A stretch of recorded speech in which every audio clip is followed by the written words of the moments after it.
Let's sing a song full of hope, full of pain.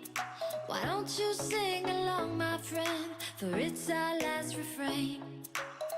Forever young, ever strong, ever brave. Memories like this never end. No, they don't fade away. So when I'm gone, oh, when I'm gone, I'll be right there, close to the sun. Keep holding on, keep holding on. And I'll be right there, close to the sun, close to the sun.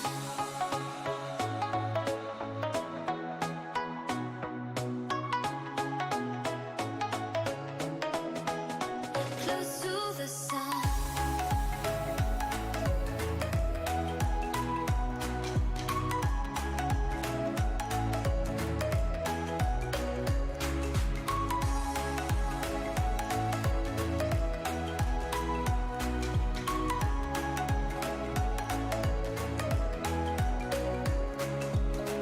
Here's to the ones who let shine through the rain, the ones who stood for something more.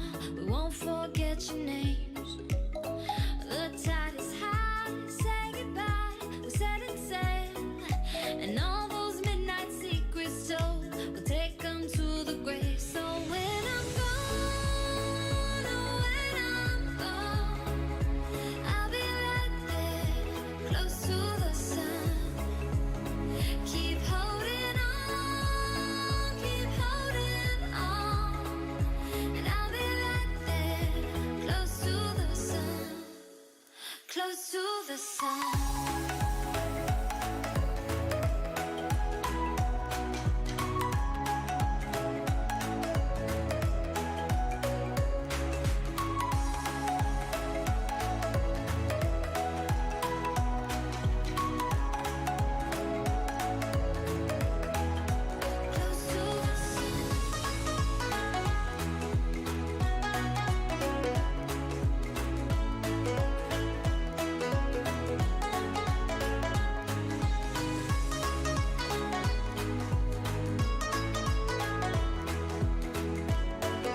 to the sun.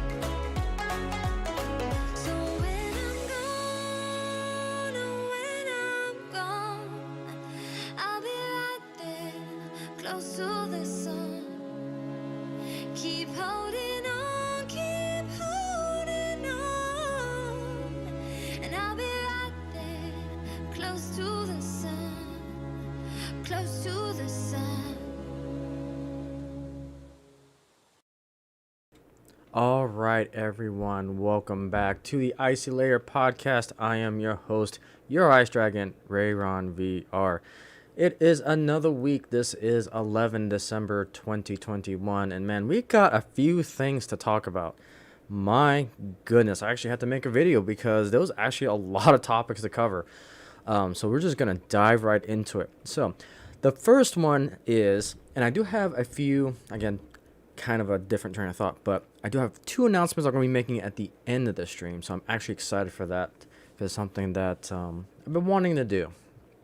But with that, we've got a lot of things to talk about, so let's go ahead and talk about this first one right out of the gate. So this is from Bounding in the Comics. We've got Games Workshop stock prices reportedly down more than 25% since Mass DMCA striking fan content in promotion with Warhammer Plus subscription service. So this one is near and dear to the heart to me because I will be making another video, another Let's Talk About, because I did one Toonami, did one about choice, and I did one about escapism. Warhammer 40k is going to be another video that I'm going to do on Let's Talk About Games Workshop, because Warhammer 40k is definitely something that I have nerded over for about a decade and a half. A good 15 years I have been involved with Warhammer 40k, and it's just one of those games that I truly loved because I grew up with model aircraft in the 172 scale. You guys see me doing model railroading on my other channel, on the Mythical Railroad channel. And then Warhammer 40k was one of those modelings that I just enjoyed. I was able to not only build and paint, but I was also able to play.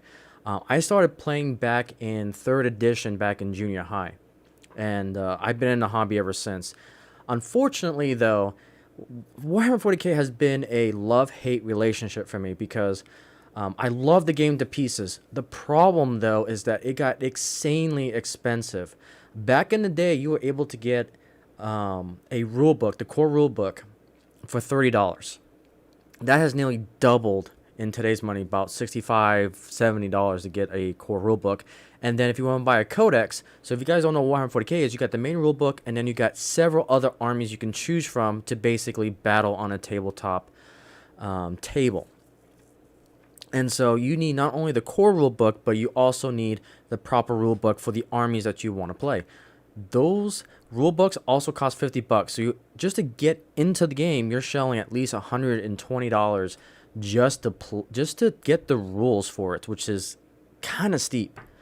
And then to get the army, you're going to shell at least $500 to get a good 1,000 point armies together. So each miniatures has a certain amount of point value, and then you and your opponent agree on what the max point level battle is going to be, so that way it's fair.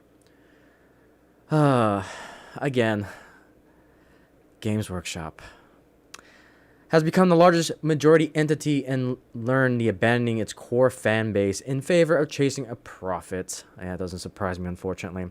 And wide appeal never results in success, social media engagement would have them believe. The once beloved tabletop gaming company has apparently seen a massive drop in stock price ever since it's engaged with its mass DMCA campaign against Warhammer fans works in order to promote the mass consumption approval content featured on their official Warhammer Plus subscription service. And this is a shame because you have a very, very passionate, very dedicated fan group. I mean, they are some of the best people. It makes me so sad that Games Workshop's doing this. And then what's happening is you've got these dedicated fans that are taking their knowledge of animation and 3D design, computer-aided designs, and so forth, and they're making these wonderful little shorts free of charge because of DMCA. But yet, because Games Workshop wants to squeeze every ounce of penny and dollar out of their fans, they DMCA all these people who are not associated with this Warhammer Plus. And that was their attempt to get a platform to hire all of these fan-based communities together and try to create their own subscription service, which is a good idea in theory, but now you're going after the ones that are doing it for free over on YouTube. So they're trying to essentially monopolize the market with their content. Don't get me wrong, I understand that they own the license. They own the copyrights and trademarks and everything to Warhammer 40k. However, it's all about the public perception. You want to earn as much money as you can. But again, I go back to what I've always been saying, and one of the most powerful things is that customers have the power of choice. When they see companies like this trying to monopolize, trying to squeeze every dollar and penny out of the customers, this is what happens. This is what happens. We have the power of choice, and you know what? It's going to get to the point where we're going to watch something else. They're just going to watch something else and take their money elsewhere, which is a shame, because these models are really nice. You know, I'm a big fan of Space Marines. I'm a big fan of the Imperium. I'm a huge nut lord when it comes to the 30k universe. The Horus Heresy books, man, I have eaten those books up. It actually got me dedicating to reading and eventually got me into manga. But I love this lore. It's easily one of the best lores. It's second behind Sailor Moon because I'm always, biased towards Sailor Moon. But Warhammer 40k lore is just awesome. And it's sad that we're starting to see this wokeness culture creep into this corporation and these slimy tactics and DMCA claims and so forth. It's sad. According to the report, UK-based investment news outlet Investment Week, The ever-growing resentment of fans towards the company's tightening grip on its much-loved portfolio of characters and stories has resulted in Games Workshop share pricing falling more than 25%, a quarter. That is nuts. That is nuts. Baffling to admittedly unsurprisingly, financial experts have all but dismissed the fans' role in Games Workshop's rapid de-evaluation, with SVM UK growth and UK emerging funds manager Margaret Larson even asserting that she did not foresee any impact from the boycott and that falling stock prices were the wrong reaction. See, and that's where you are wrong. The fans, the customers are always right. You know, it's that golden phrase in corporations and capitalism. The customer is always right. There's often tensions between franchisees and fans, which becomes more accurate as the value of IP grows and the brands extend online and into their partnerships, said Lawson. Before complimenting the company's philosophy of out and the old, in with the new in regards to their fans. Games Workshop is going through a state of evolution, which inevitably means a need for strong control of the IP and a disappointment for some. This just saddens me to death. Out with the old and in with the new. So, that is horseshit. Absolutely horseshit. And here's why. Because the old customers are the ones who have the money, who have the free time and dedication and the passion for this. They are the ones that are going to be nurturing the next generation into this hobby. Hobbies live or die by the old, the changing of the guard. And then you want new customers coming in. And not to mention that your prices are so steep that the new generations is going to be a struggle to get into the entry cost. This is a horrible statement to say to customers. Because hobbies live or die by the word of mouth of the old guard switching out with the new guard. That makes me so upset. And the fact that he said inevitably means a new, stronger control on the IP and a disappointment for some. I hope it's going to be worth it considering your stocks still keep going down. Stronger control on the IP. Yay. As noted by UK Today News, follow analyst, I'm not even going to try to pronounce that, the deputy head for smaller companies at investment company, agreed the move was a sensible one, but that a loyal customer base with a passion for the hobby is unlikely to be disrupted by a boycott. She believes and amplified by the media and reality very limited in nature. Until you dig deeper into the pocketbooks, they were going to have a stronger say. Glenn also noted that the excellent management team has pushed the business forward over recent years, particularly in relation to the very high margin and return business of licensing its IPs across a range of formats, including video games, novels, television shows. If I were to dig, I'm probably going to do a movie on this. A video on, I'm going to, because I can count probably on two hands how many successful IPs they've had. The issue thing about Games Workshop is that they license their IPs out like freaking candy. And as a result of that, there's been not a lot of great success. Probably the biggest one I can think of was the Space Marine game that came out. That one was really good. Maybe Battlefield Gothic RTS on PC. There's probably been Warhammer, the Fantasy Warhammer Total War. There's been another one.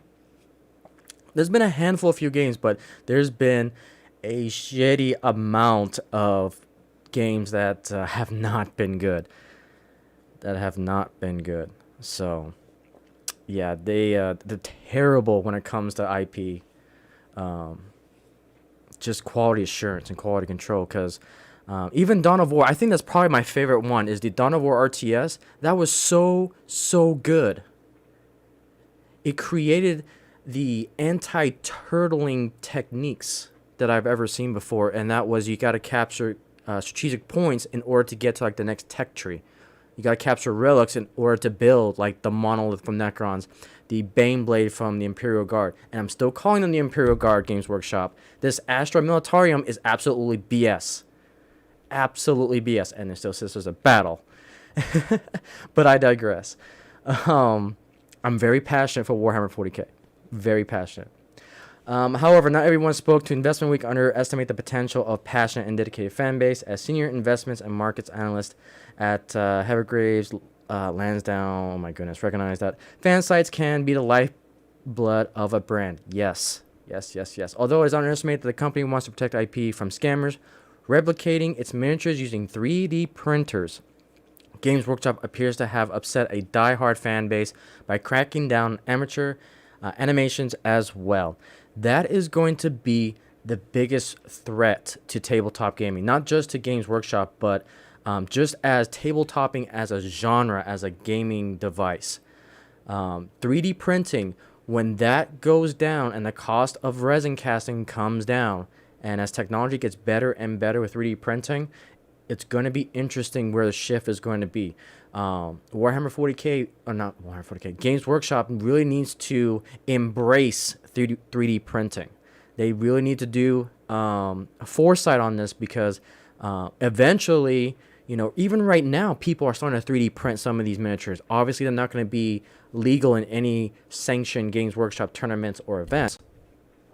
But most of the fandom, typically, again, this is just me speculating, is casual gameplay, fight to fight, on local game stores and so forth. But as 3D printers become more accessible and more affordable, it's going to be much more advantageous to make your own. So it's going to be really interesting to see how Games Workshop adapts. Again, you can embrace and adapt new technology, and Games Workshop needs to do that. They need to embrace 3D printing. They need to be on the forefront of this. They need to create their own 3D. There's so much opportunities that they can do.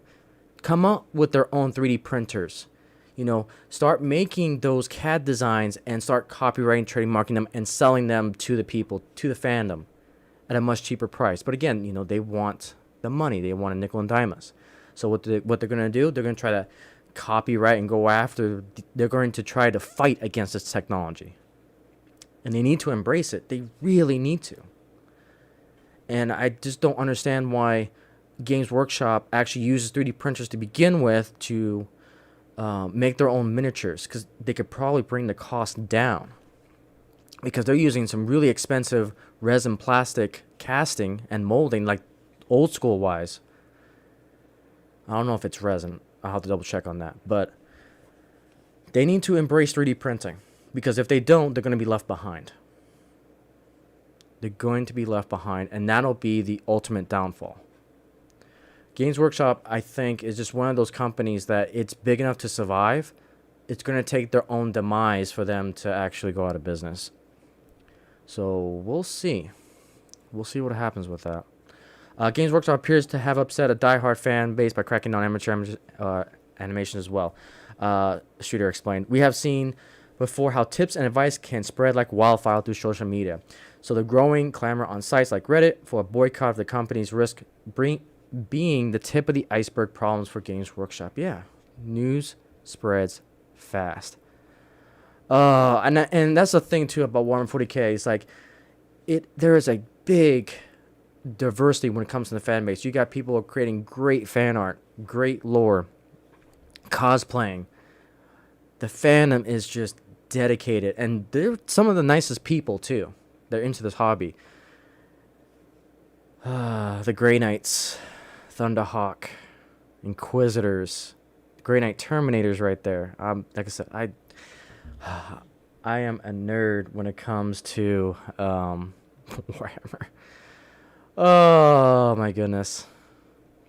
YouTuber Ark commented on the stock declining, declaring arc was right again, inevitably, unavoidably, and now the world is slowly but surely catching up to me. As Games Workshop is indeed in early stages of monetizing its IP, and what does that mean? That means that Games Workshop is ready to get rid of you. They are trying to replace the fan base with the new mystical,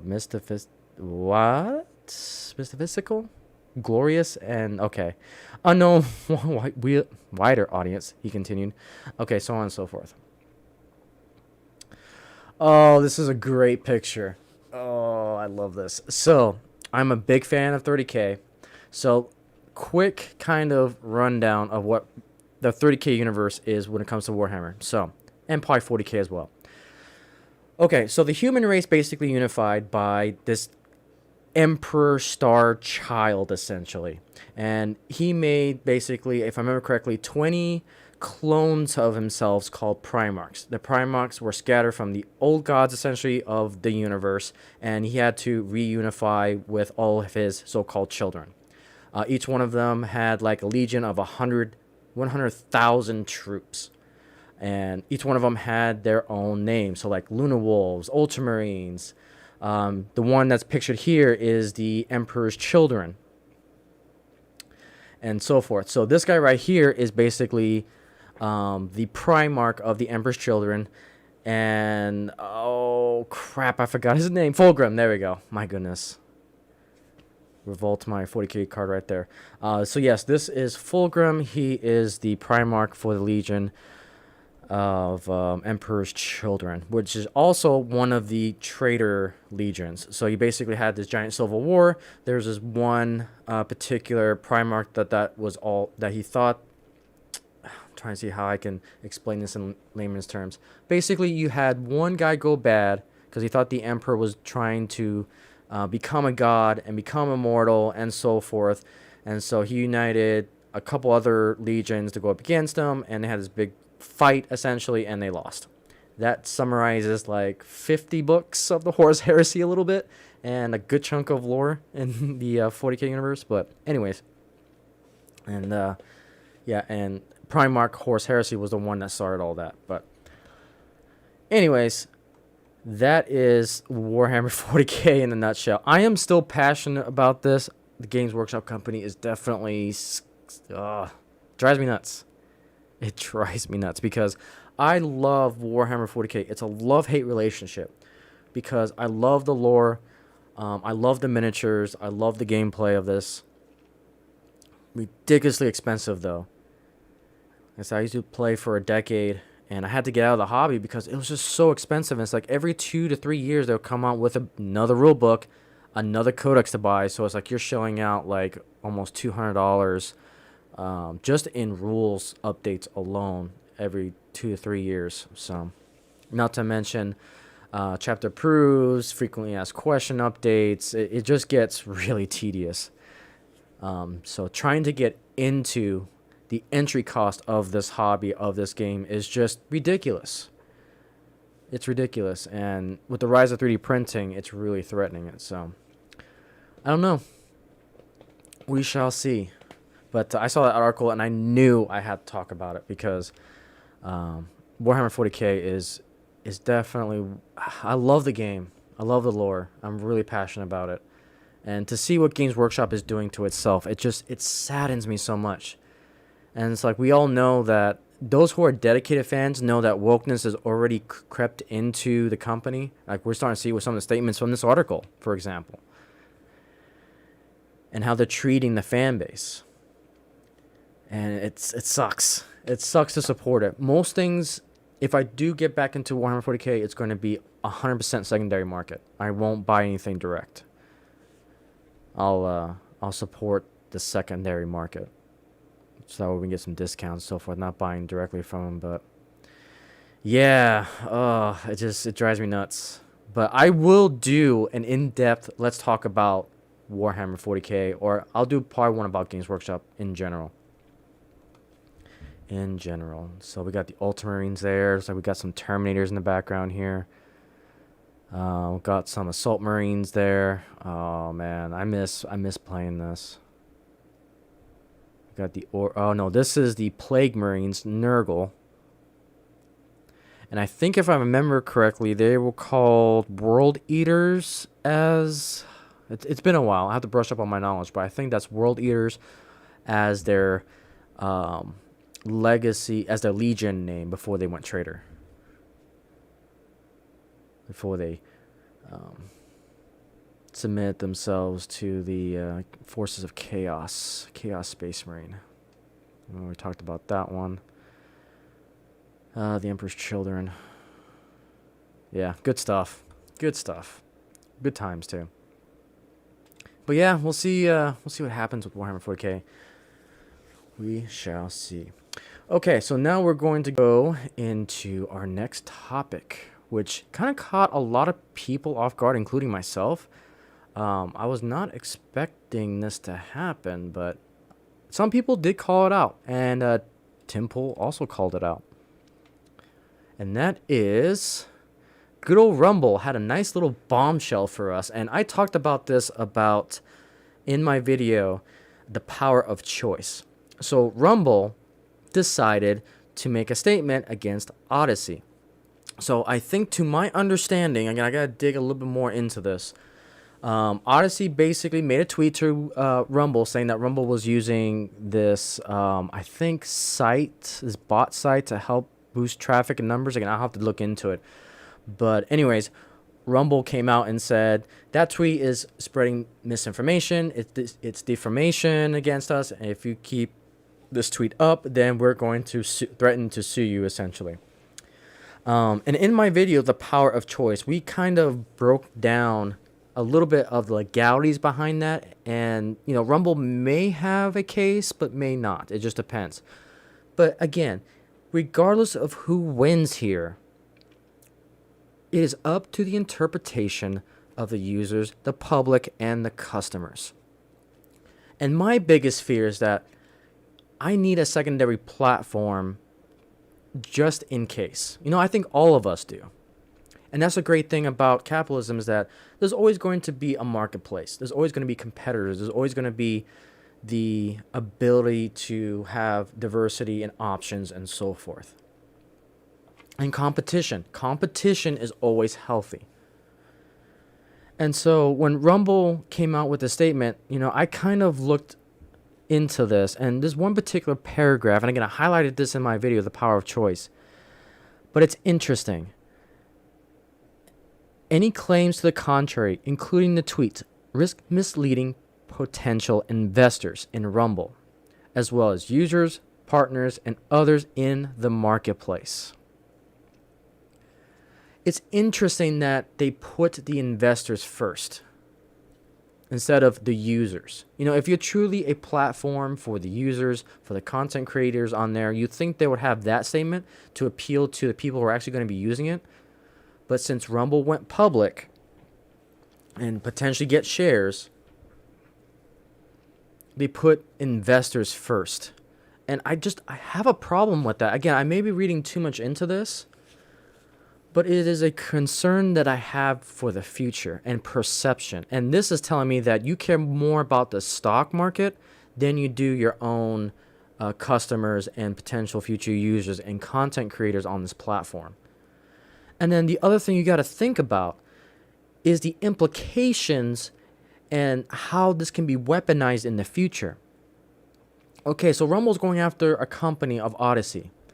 But you have to take into consideration, what happens if one of their content creators try to give constructive criticism on Rumble for a tweet? How is Rumble going to perceive that? Well, they kind of showed their hand here. If I were to criticize Rumble and try to give constructive feedback, am I going to be slapped with a cease and desist as well? It sets a precedent that Rumble will do this. And that's the issue. That's a scary precedent to set. So although you're trying to protect your brand, is it worth the PR, the public relation,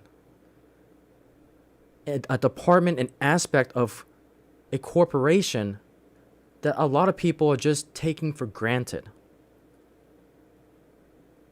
And that's the issue with all this. And that's why it didn't sit well with me, because I was looking at potentially Rumble to be the alternate solution to YouTube and to Twitch and to all these other companies. But now they've clearly shown their hand. It's like, oh, right, we're going to the stock market. Now we got to be a corporation and protect ourselves, including mean tweets. Again, that's generally speaking. And yes, you could be on the fence that says, yeah, Odysee did bad. But the question I need to ask those people is that, will Rumble stop there? That's the question to ask. Sure, Odysee is another corporate, or I don't want to say corporation, but another competitor in content creation platforming. If they're willing to go after a peer competitor in the marketplace, who says they're not going to go after their own people? And that, to me, is a liability. A liability that no content creator should have over their head. That, so-called Mama Susan, or Rumble in this case, to quote Gary's terms about YouTube. Do you want to be on a platform that does this to other competing platforms? What kind of culture does that set? What kind of impression does that set? Especially for content creators on this platform. Do the viewers want to go on Rumble knowing that they did this to Odysee? And now, I have to also look at the other side of this, is Odysee as well. Odysee sent potentially defamation stuff against Rumble.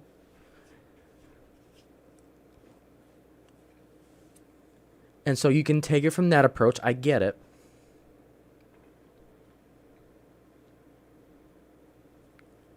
The power of choice. And I tell you what, if Odysee does this too, then I'm going to be bashing them as well. And if the tweet was false and they lied about it, yeah, we'll call it out too. But it's just the implication of this. The liability of it is what makes this sickening for me. It's really interesting. But this made it perfectly clear to me and my choice and where I want to take, potentially you guys. Because if something happens on YouTube, I need a backup. It's becoming really obvious now. And so what I want to do, and so we'll do this. So my first official announcement, because I've got two, is that I will be creating a channel on Odysee. So what I'm going to be doing is it's going to be called Rayron and the Icey Outcasts. So that particular channel, it's just going to be a re-upload of all of the videos that I do on my 4 other channels. So if you don't want to subscribe to all 4 of my channels because of feeds and all this other stuff, then you can go to my Odysee channel and see it all there being re-uploaded. So that is going to be my backup plan going into the future. So I just created the account. I'll blast that over Twitter when I got everything set up to the way I want to. And then I'll start uploading. I'll probably start uploading probably in 2 weeks to that channel with all the backups. If not, then definitely January of next year. Or next month, I should say. We'll definitely start that channel. But that's my official announcement there. One of 2. But yeah, I'm definitely excited for Odysee because they got streaming. They've got the video aspects of it. And then we'll see from there. If Odysee goes under, then I'll take the Icey Outcast concept to a different backup. And then we'll just continue backup wherever we go. But the moral of the story is I want a platform that's going to help me, and particularly on the backup front. So I'm excited for that. I'm really excited for that. But that is basically Rumble versus Odysee. And I'm glad that I decided not to go with Rumble. So, yeah. That made it really clear. Okay, so that is enough of that. Okay, so the next topic. Again, it's kind of a repeat from the power of choice. Originally, I was debating if I was going to do the power of choice conversation on this episode of the Icey Lair podcast, but I decided to go ahead and just make a separate video on itself because I'm very passionate about that topic, that we, the customers, we have that freedom. We have the will to spend money on things that we are passionate about and want to escape in with, and especially what we want to spend our time. Time and money, gives us the power of choice. Again, it's very generalistically speaking, because I know it doesn't fit in all situations. But generally speaking, when we have like $10 left, when all the bills are paid, where are we going to spend our luxury money, quote unquote? So, it's very interesting. All right, so the next thing I want to talk about kind of goes along the same lines of the power of choice, and just don't piss off the fandom, the paying customers. And that is Cowboy Bebop. So Cowboy Bebop got canceled by Netflix after one season. I'm not going to touch too much into this because, again, my power of choice video goes a lot more in detail about this, but it's just another example of don't attack the fans and try to stay true to the source material. We know, see, us fans, we understand that an adaptation can only go so far because manga and anime can do things that in the real world we can't do. But if you come pretty close, if we can get the feeling of it, the spirit, the intent behind it, the adaptation, which again, I know all of those statements can be argued. Some people look for a standalone story. Does it have the dedicated beginning, middle, and end? Does it have character development? Is the writing good? Others look for the intent. Does it serve the source material? Is it true to the original characters from the original artist's perception and creation? Either avenue that these type of media sources take, we just want it to be good. We want to be lost in that escapism, regardless of which route it is. But when you attack the fans, when you say you're creating it in your own vision, and then your own vision is crap, we, the customers, have the power of choice to say no. I'm not going to spend my hard-earned time because time is a precious resource. Ones that we should never, ever, ever take for granted. Money is printed every day by the billions and trillions. It's constantly being printed. There's more of where it comes from, figuratively speaking. Time's not unlimited. It's precious. The clock always ticks. And that's what these corporations take for granted.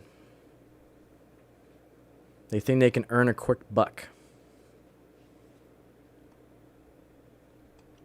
But the fans have the power of choice.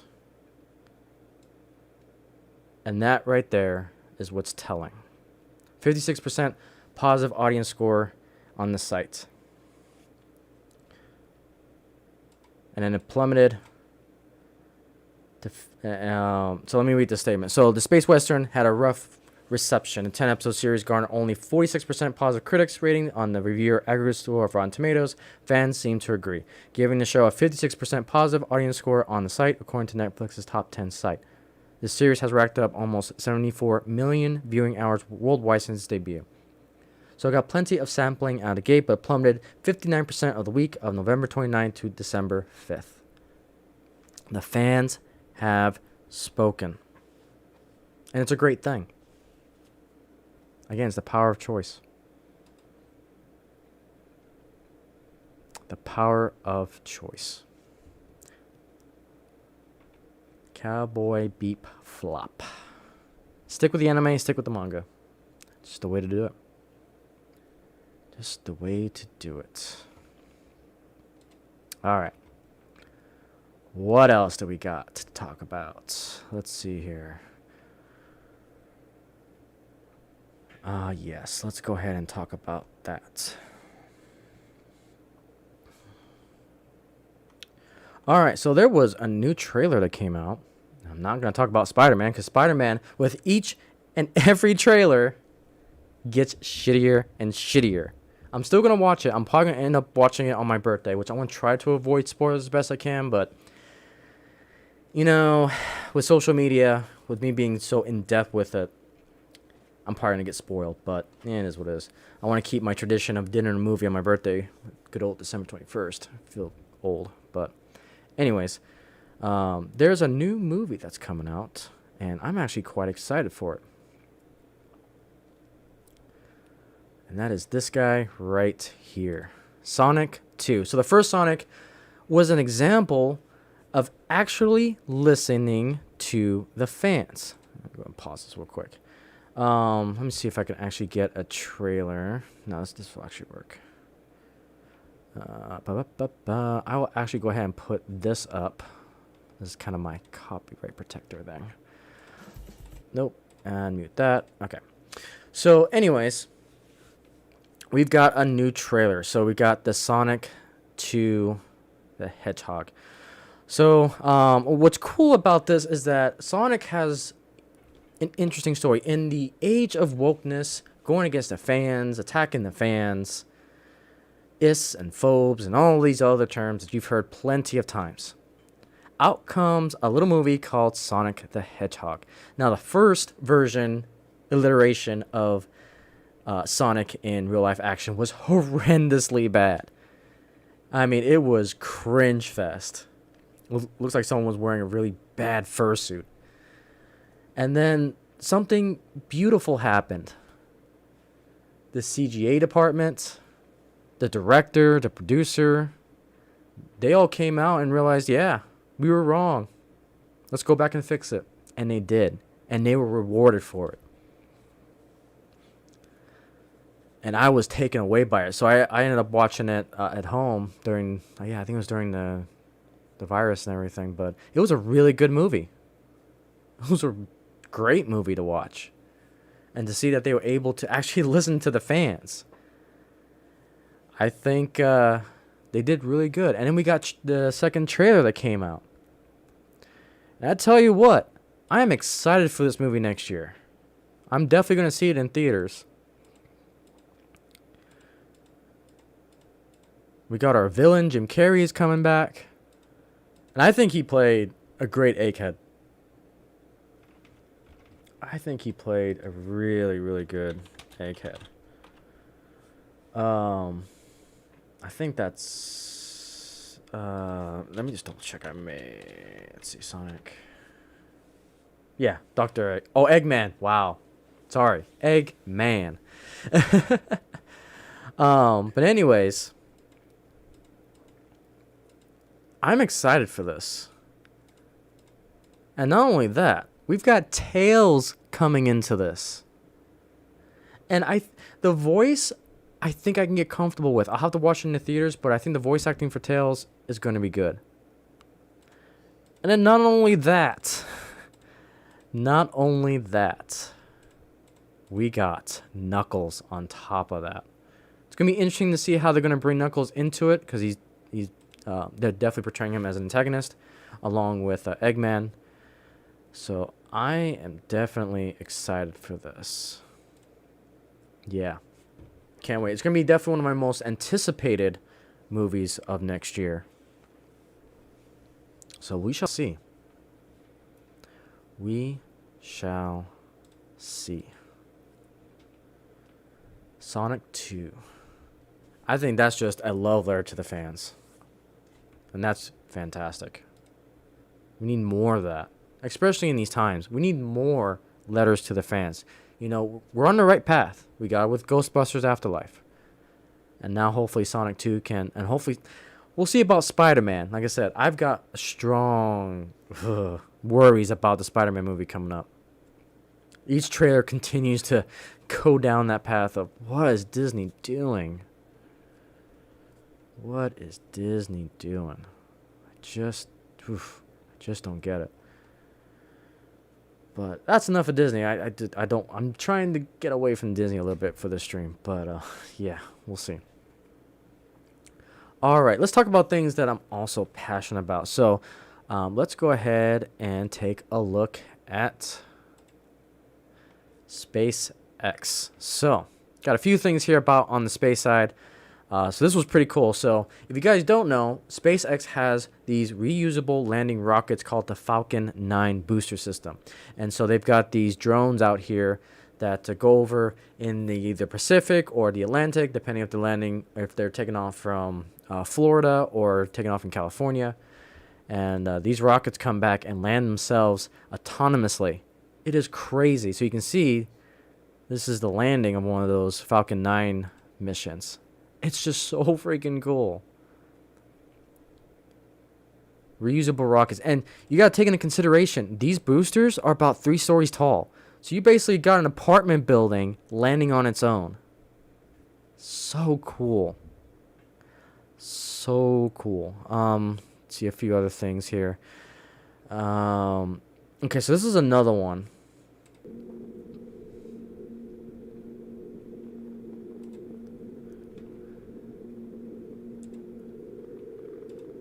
I'll put the copyright thing up.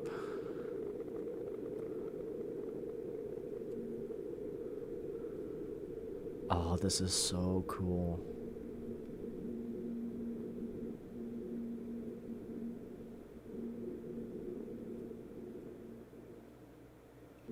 So that is the sound of Mars. So this is the Curiosity rover. Came to this little canyon here. And that's our wonderful Curiosity rover. Recording sounds of the wind of Mars. It may seem so simple,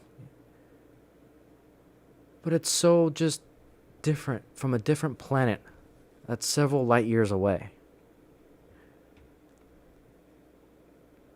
That's exciting. That's exciting.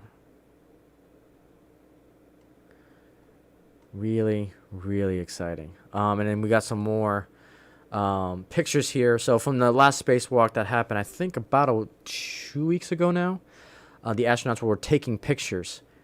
And we're finally able to see some of these. So look at this. The ISS.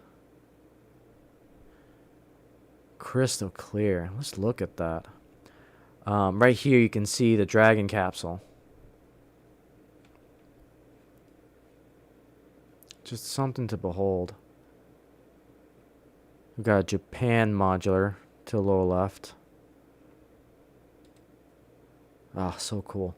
The astronauts there doing their spacewalk. Look at the Earth in the background. Looks like they're going through the night sector of the orbit. To think that we live on that little blue ball. Ah, so cool. So cool. And even here, I think you can see the Soyuz capsule on the bottom right. Near the tail end. Oh, and to the left of the foot there, you can see the Dragon capsule. That is so cool. Look at that.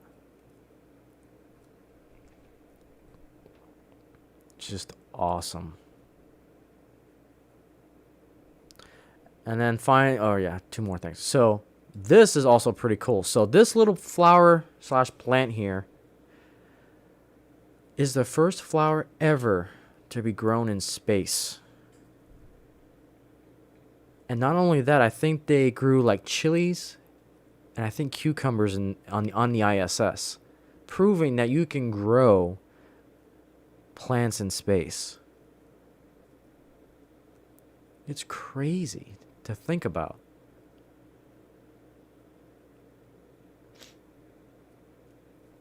It's crazy. Plants in Space. Sounds like another Plants like versus Zombies type of spinoff.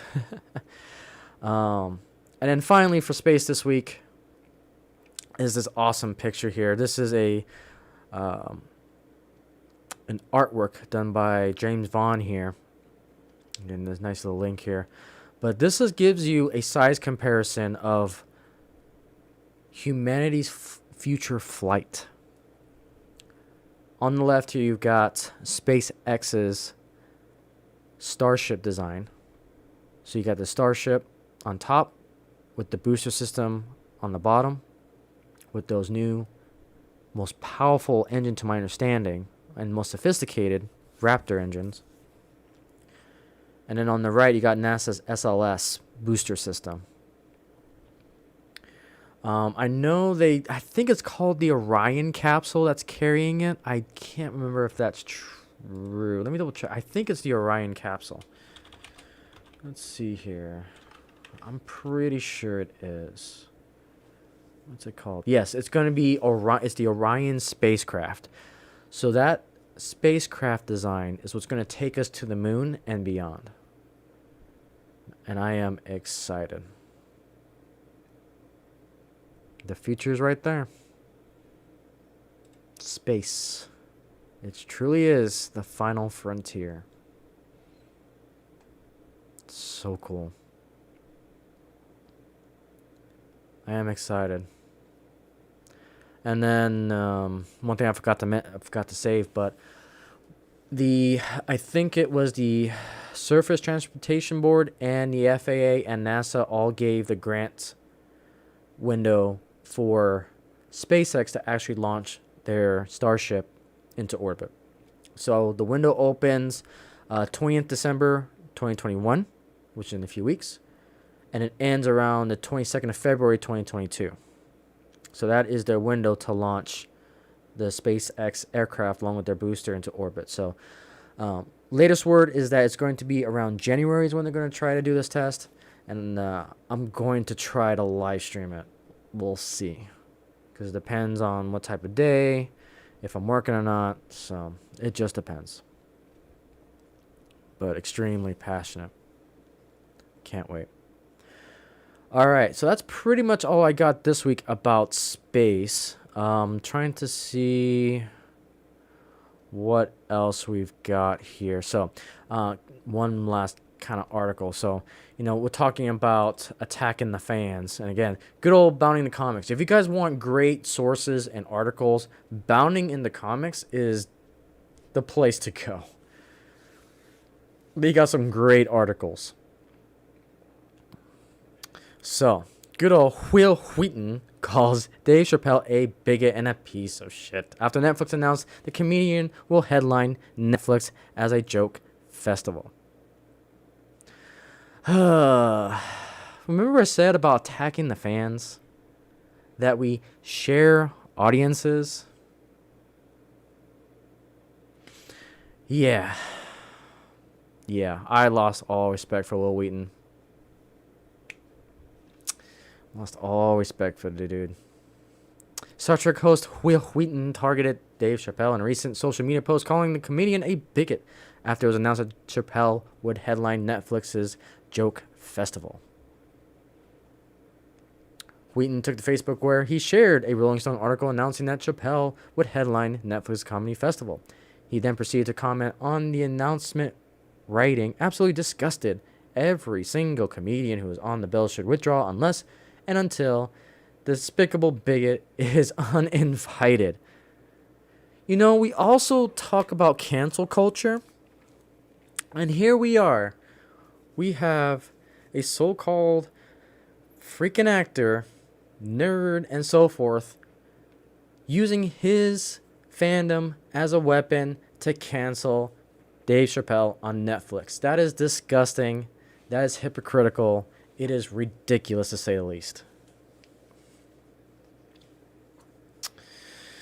He then proceeded to comment on the announcement, writing, "Absolutely disgusted. Oh, sorry, I already read that. Any comedian who is part of this should be ashamed of themselves. Netflix may not believe in holding this piece of shit to account, but you all have to live with yourselves and the choices you make to perform with him, he continued. That's none of your damn business. Again, the freedom of choice. You should not tell people what they can and cannot do with their choice, with their life, with their kids, and with themselves. Sorry. Again, we can debate certain aspects of that later, but that's just my general overall opinion. It is generalized. Again, we can talk about the nuances and specifics when other things pop up. But generally speaking, that's how it should be. He then concluded the post, and fuck everyone on Netflix who was a part of this. Trans rights are human rights, and words matter. Oh my goodness. Yikes. This is cringe. This is even hard to read. Will Wheaton's an idiot. That's all I gotta say to that. That's all I got to say to that. Yikes. Oh boy, oh boy. So, let's end on a more happier note. Here's a bird doing a backflip. I saw this and it's like, this is how I'm going to end the episode, on a good note. We're just going to watch a bird doing a backflip. Oh, that's great. I can watch this forever. It's stuff like this that it's humbling, it's cute, and it's great to escape, you know? It's just great. Good stuff right there. All right, so that is pretty much the main things I wanted to talk about. So the last announcement that I want to do. So as I talked about in the beginning of the stream, I've been a dedicated Warhammer 40k fan. Again, I hate Games Workshop though. I hate Games Workshop. But there's something about the hobby that I passionately like. And like I said earlier, I'm going to buy everything secondhand. I don't want to give direct money to Games Workshop. And so that's kind of the plan going forward. So what I want to do, over on my Twitch channel, I've been wanting to do something with that channel. Something that eventually I wanted to live stream gaming over there. However, I don't have the gaming computer to really handle streaming over there anymore. But what I want to do, what my computer can handle, is capturing IRL stuff. So what I'm going to be doing is I'm going to rebrand the Twitch channel over there. And it's going to be Rayron and the 40k universe. So what I'm going to be doing over on the Twitch channel is we're going to rebrand it, and I'm going to do live streams of Warhammer 40k. Now, this is something that's going to take some time because I am pretty close in the motion of moving right now. 2022 is going to be a chaotic year for me because I am moving. But I want to take the Twitch channel back to its roots. So originally, the Twitch channel was called under a different name. And I ended up creating a different channel, which I kind of regret now. But, you know, it's hindsight now. But I want to take my Rayron channel over there, and I want to take it back to its roots. And originally what I used to do is I was streaming a lot of Minecraft back then. But then I wanted to be different. Obviously, everyone else is doing it now, but I want to go back to my roots. And I gained a huge following on that Twitch channel in particular because I was doing a lot of painting of Warhammer 40k stuff. I was building miniatures. I was painting miniatures. I was talking lore. And that's where I got a good chunk of my fan base over there. So I want to bring that back. I miss that a lot.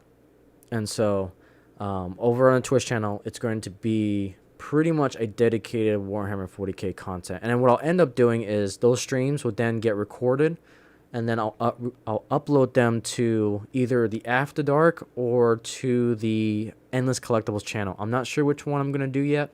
I'm still kind of 50-50 on where I want to actually post the live stream content. But that's what I want to do. I'm not sure when it's going to be fully implemented. It probably will be in the upcoming weeks that I'll have it all branded and ready to go. But I am excited to get back into Warhammer. My focus is I want to build, to give you guys a little bit of background about me and Warhammer 40k. So I started back in junior high, like I stated, and I have all sorts of armies. My primary army that I have with me right now is Imperial Guard, also known as the Astra Militarium in present day. But I kind of want to start with a brand new army, and that's going to be Sisters of Battle. I can't remember exactly what they're called now. Let's take a look. They're Astra something. Astra Senioritas, I think. Let's see. I'm trying to remember. I guess I do have to go to Games Workshop. The name escapes me, and I want to get it right. I don't understand why Games Workshop... Well, I probably do. They want to make more money. Of course. But again, my number one goal is to buy secondhand. Even if they're like partially painted. If they're built, then I'll paint them. Because I love to paint. So that's definitely something I want to do. We just need to figure out... let me go to Games Workshop here. What is the name? It's driving me crazy. Okay, Warhammer. And then I will go ahead and display screen this. And then we want... Space Marines, Armies of the Imperium, yep. Yeah, Sorotis. Oh, yeah, they're not even Adeptus. They're Adepta Sorotis. Sisters of Battle. They are Sisters of Battles. Fuck you, Games Workshop, for changing their name. They are Sisters of Battle, and I'm sticking with it. But this is what I want to get into. I would like to get a Sisters of Battle army going. But again, pricing. Cuss words. Again, secondary market. And I would like to build an army from scratch. And do it live. I want to get back to my roots a little bit with that. So, again, more to come about that. And I'm definitely excited. Like, I think this is kind of the last thing that because I was wondering where to put Warhammer, and I just wasn't sure exactly where to put it. So, and the more I think about it, the more it's going to go on the Endless Collectibles channel. So that's probably what I'll end up doing is I'll stream it and then bring it to video format over on the Endless Collectibles, which you guys can find a link down below. But I am excited for next year. I'm excited for where the future holds. The community, again, I keep using community. Fandom. I'll call you guys fandom. The Icey fandom. I'm excited to build this fandom. This group of awesome individuals. I'm excited for the future. I'm excited for the future. And I want you guys to take this journey with me and see what happens. But with that, guys, that's all I got for episode 8 of the Icey Lair podcast. Let's go ahead and call it a show. With that, guys, take it easy. Always remember, you have the power of choice. And you define your escapism. And with that, have a good night.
Well, I